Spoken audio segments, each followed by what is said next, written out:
خلیل صاحب، جس سے پوری دنیا ڈرتی ہے، کیا وہ گھر سے واقعی اتنے مطلب ہماری ہم سے کیوں دنیا ڈرتی ہے؟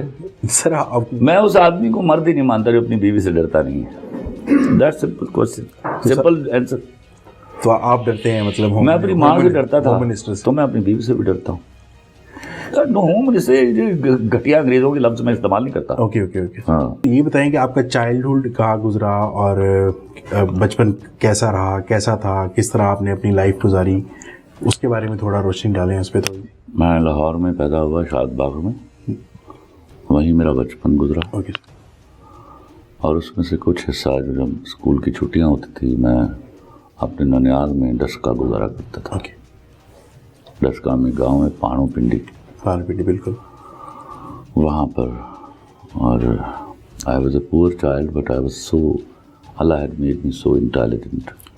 I was very good at studies. Okay. تو اپنی ساری کی ایجوکیشن اپنی لاہور سے کی؟ لاہور سے تھرو آؤٹ. اوکے. خلیل صاحب، میں آپ سے یہ پوچھنا چاہوں گا کہ کیا آپ سمجھتے ہیں کہ عورت اور مرد ایک ہی طرح سے محبت کرتے ہیں، یا عورت میں ذرا یہ فیسلٹی زیادہ ہوتی ہے کہ وہ ٹوٹ کر چاہتی ہے؟ نہیں، مرد بھی جب چاہتا ہے تو ٹوٹ کے چاہتا ہے. محبت جب ہوتی ہے، جس کو محبت کہتا ہوں میں، وہ دو طرفہ برابر کی ہوتی ہے. اس میں 2 + 2 4 ہوتے ہیں. جی. تو میں افیئر کو محبت نہیں کہتا. محبت کے بارے میں نے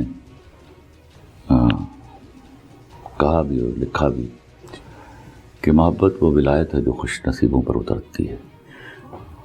تو عورت میں وفاداری مرد سے زیادہ ہوتی ہے.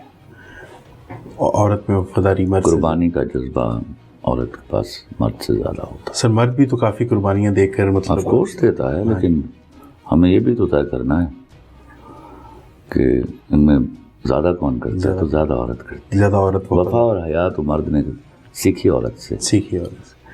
خلیل صاحب، میں نے دیکھا ہے آپ جس بھی شو میں جاتے ہیں آپ سب سے پہلے اس ہوسٹ کو بڑا پیمپر کرتے ہیں، اس کے ساتھ ایک بڑا اچھا ایٹماسفیئر کریٹ کرتے ہیں کہ وہ آپ سے کوئی کنٹروورشل ایسا کوشچن نہ پوچھے. نہیں، یہ میں کبھی بھی چاہتا نہیں. ان سینس کہ میں پیمپر کرتا ہوں کہ عمومی طور پر ڈرے ہوتے ہیں. جی سر، ڈرے ہوتے ہیں. پیمپر کرتا ہوں تو کنٹروورشل کے تو مجھے کوئی ایشو نہیں ہے. تو کنٹروورسیز آپ کی سر بہت زیادہ بناتے ہیں، مطلب جس شو میں بھی آپ چلے جائیں ان کا خیال ہے کہ کنٹروورسی سے ان کا شو ہٹ ہو جائے گا. جی سر. تو کنٹروورسی کیا ہے؟ اگر آپ کو چیز سمجھ نہیں آ رہی جی سر تو کنٹروورسی ہے. بالکل ایسی ہے. مگر سر وہ کچھ ایسے پہلو بھی آپ کے دکھا دیتے ہیں، بیکاز جہاں تک مجھے لگا ہے آپ کو دیکھ کے، آپ کے انٹرویوز سن کے، تو آپ بڑے سینسٹیو سے انسان ہیں جس کو نہ تو دوستوں سے وفا ملی اور نہ کوئی. کب کہا میں نے؟ سر میں نے آپ کی ایک انٹرویو میں آپ نے کہا تھا کہ میں نے کبھی ٹرسٹ ہی نہیں کیا، وفا کبھی مانگی نہیں میں نے. دوستوں سے محبت کی، وہ میرا ظرف تھا. جی سر.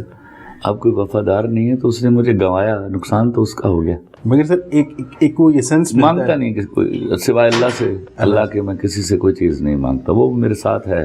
جی سر. تو مجھے دوستوں کی وفاداری نہیں چاہیے. مگر آپ کو وفا کا بدلہ آج تک نہیں ملا؟ نہیں، ایسی بات نہیں ہے، ایسی بات نہیں. تو کچھ چند دوست ہیں آپ کے اچھے ابھی تک؟ ہاں، جو بچپن سے. میرا دوست ڈاکٹر مقصود، اللہ اس کو قریب رحمت کرے، وہ بڑے تھے، حالانکہ سے 7 سال. میری خالہ کا بیٹا بھی تھا. جی سر. اس جیسا دوست مجھے ملا ہی نہیں دوبارہ. تو وہ میرے خیال میں شاید میرے پاس اسٹینڈرڈ آ گیا. اوکے. تو اس کسوٹی پر میں نے باقی لوگوں کو پرکھنا شروع کر دیا. وہاں میں بھی غلطی کر رہا ہوں گا، سارے اس کیلیبر کے نہیں ہوتے. بالکل ایسے ہی.